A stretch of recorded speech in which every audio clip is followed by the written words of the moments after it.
नमस्कार दोस्तों।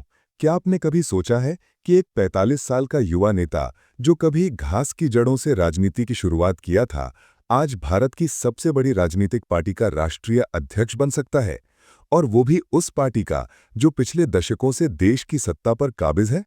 जी हां, आज हम बात कर रहे हैं भाजपा के नए राष्ट्रीय अध्यक्ष नितिन नवीन की। लेकिन रुकिए, क्या ये बदलाव सिर्फ एक नाम का है या ये भाजपा में एक नई पीढ़ी की शुरुआत है? क्या प्रधानमंत्री नरेंद्र मोदी अब अपने बॉस को सलाम कर रहे हैं? क्या ये युवा चेहरा भाजपा को आने वाले चुनावों में नई ऊर्जा देगा? इन सारे सवालों के जवाब जानने के लिए इस वीडियो को अंत तक देखिए, क्योंकि आज की ये खबर राजनीति के खेल को हमेशा के लिए बदल सकती है। मैंने कई चुनाव देखे, कई नेता उभरते और गिरते देखे, लेकिन आज जैसा दिन शायद ही कभी आता है।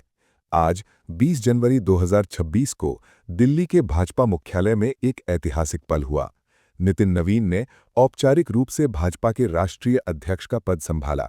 ये समारोह इतना भव्य था कि लग रहा था जैसे पार्टी का कोई बड़ा उत्सव हो।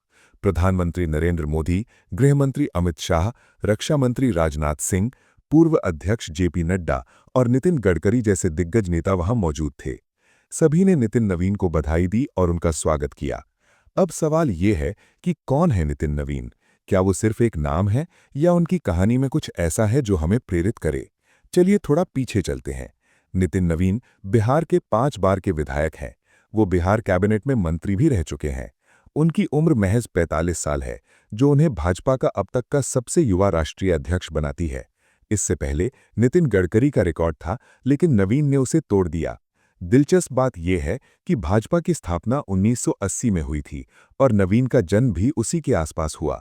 मतलब वो उस पार्टी को लीड कर रहे हैं जिसके साथ उनका जन्म जैसा कनेक्शन है। नितिन नवीन की यात्रा आम कार्यकर्ता से शुरू हुई। उन्होंने घास की जड़ों से काम किया, संगठन को मजबूत बनाया और चुनावी रणनीतियों में माहिर बने।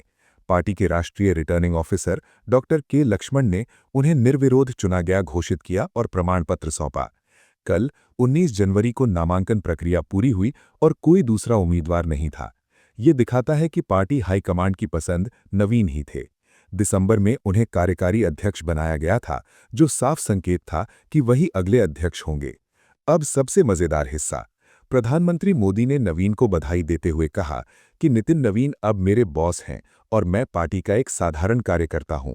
कितना मजेदार है ना? मोदी जी ने उन्हें मिलेनियल नेता कहा, जो आगे की सोच रखते हैं, युवा ऊर्जा से भरे हैं। मोदी ने कहा कि नवीन पार्टी को नई दिशा देंगे, संगठन को मजबूत करेंगे और आने वाले सालों में भाजपा को और ऊंचाइयों पर ले जाएंगे। जेपी नड्डा ने भी नवीन को डायनामिक आयोजक और रणनीतिकार बताया, जो चुनावी सफलता और युवा नेतृत्व लाते हैं। लेकिन सवाल ये उठता है कि क्या ये बदलाव भाजपा के लिए क्या मायने रखता है? क्या नवीन की युवा सोच पार्टी को नए वोटर्स, खासकर युवाओं की तरफ आकर्षित करेगी? क्या वो भाजपा को अगले 25 सालों की सत्ता के लिए तैयार करेंगे? याद रखिए, भाजपा अब 12वें राष्ट्रीय अध्यक्ष को देख रही है और ये पीढ़ीगत बदलाव का संकेत है। पार्टी अब भविष्य की चुनौतियों के लिए तैयार। अगली खबर के साथ फिर मिलूंगा। धन्यवाद। जय